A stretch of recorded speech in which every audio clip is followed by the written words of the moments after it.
সদ্গুরু আমার মোহনীয়, সদ্গুরু আমার মোহনীয়,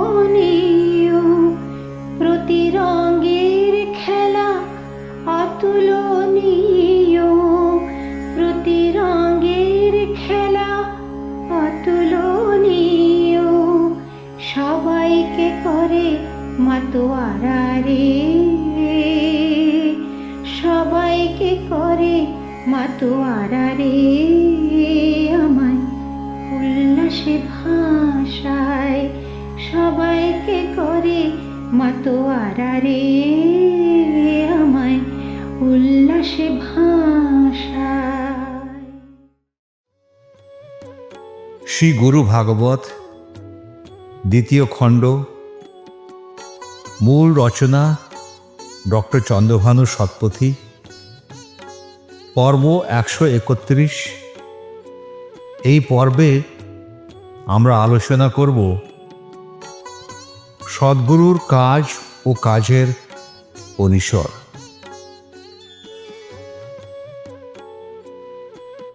বিশ্বের সদ্গুরুর প্রতি এবং যারা প্রকৃত অর্থে জ্ঞান প্রদানে সহায়ক ভূমিকা পালন করেছেন তাহাদের সবাইকে আমাদের প্রণাম জানাই।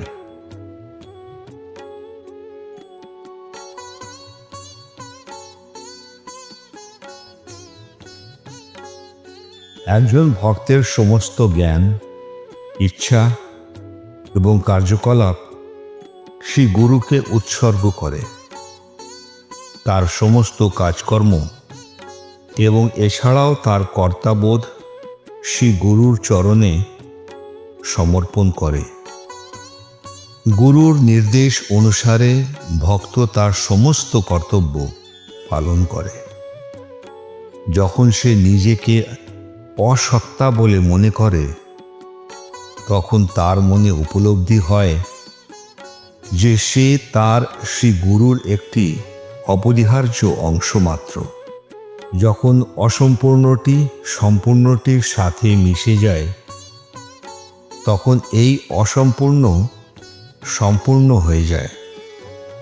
একইভাবে যখন সম্পূর্ণ শ্রী গুরু অসম্পূর্ণ ভক্তের সাথে একে অপরের মধ্যে মিশে যায় তখন অসম্পূর্ণ ভক্ত সম্পূর্ণ শ্রী গুরু হয়ে যায়।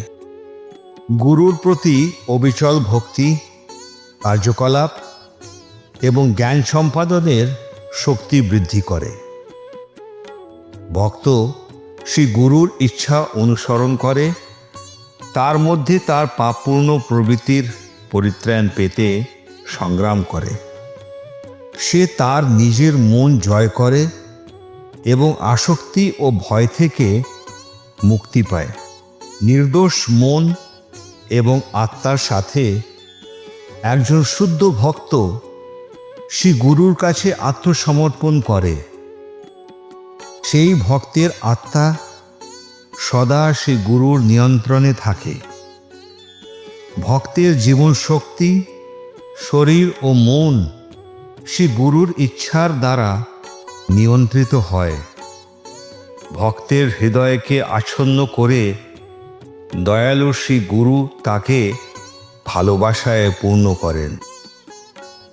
শ্রী গুরুর চরণে আমাদের সবাইকার সাষ্টাঙ্গ প্রণাম।